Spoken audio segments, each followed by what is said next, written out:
Hello friends, মাই gardening life চ্যানেলে আপনাদের সবাইকে স্বাগত। আজকের ভিডিওতে আপনারা দেখতে পাবেন কিভাবে আমি বস্তায় পুঁই শাকের চাষ করেছি। পুঁই শাক গ্রীষ্মকালীন সবজি হলেও সারা বছরই পুঁই শাকের চাষ করতে পারেন। গ্রীষ্মকালে পুঁই শাকের গ্রোথ খুব ভালো হয়। মার্চ মাসে আপনারা পুঁই শাকের বীজ পুঁততে পারেন। এছাড়াও বাজারে পুঁই গাছের ছোট ছোট চারা পাওয়া যায়। মাত্র 40 থেকে 45 দিনের মধ্যে পুঁই শাকের গাছ বড় হয়ে খাওয়ার উপযুক্ত হয়ে যায়। আমি এখানে চালের বস্তার মধ্যে পুঁই শাক চাষ করেছি। আপনারা চাইলে টবে কিংবা মাটির মধ্যেও খুব সহজেই পুঁই শাকের চাষ করতে পারেন।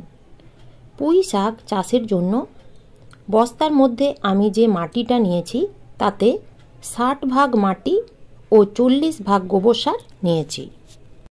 আমি এখানে পুঁই শাকগুলো বীজ থেকে বড় করিনি, এগুলো আমি ছোট্ট ছোট্ট চারা থেকে বড় করেছি।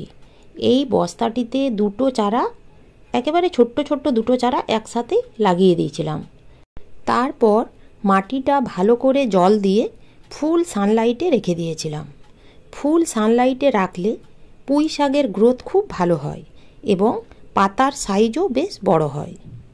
খাবার বলতে চারা লাগানোর 15 দিন পর থেকে প্রত্যেক সপ্তাহে সবজি পচানো ও সরিষার খোল পচানো তরল সার অল্টারনেট করে দিয়ে গেছি।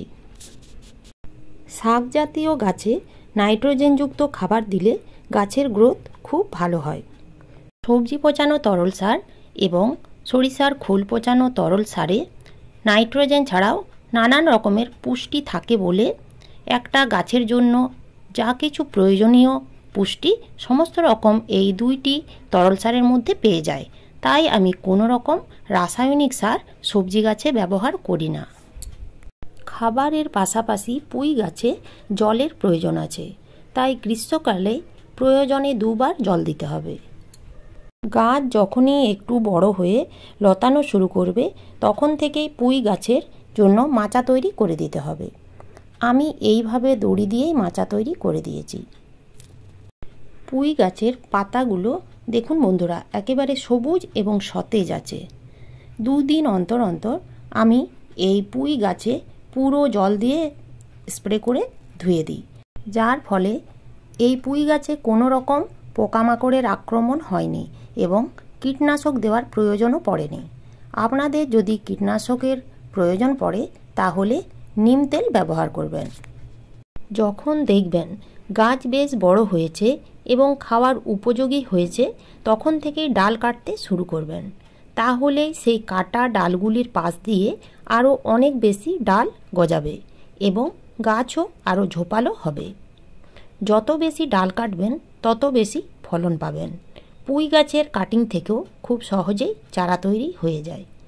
বাজার থেকে পুঁই শাক কিনে আনার পর যদি পুঁই শাকের গোড়াটা কেটে মাটিতে লাগিয়ে দেওয়া হয় তাহলেও কয়েকদিনের মধ্যেই দেখবেন কাটিং লেগে গেছে এবং কিছুদিনের মধ্যেই ছোট ছোট কচি কচি নতুন পাতা গজাবে এবং গাছ বড় হতে শুরু করবে। আপনারাও এই একইভাবে খুব সহজ পদ্ধতিতে উঠোন বাগান বা ছাদ বাগানে পুঁই গাছের চাষ করতে পারেন। আজ এই পর্যন্তই। ভিডিওটা যদি ভালো লেগে থাকে তাহলে প্লিজ একটা লাইক এবং সাবস্ক্রাইব করে পাশে থাকা বেল আইকনটা প্রেস করে দেবেন, যাতে পরবর্তী ভিডিওর আপডেটগুলো আপনাদের কাছে পৌঁছে যায়। ধন্যবাদ।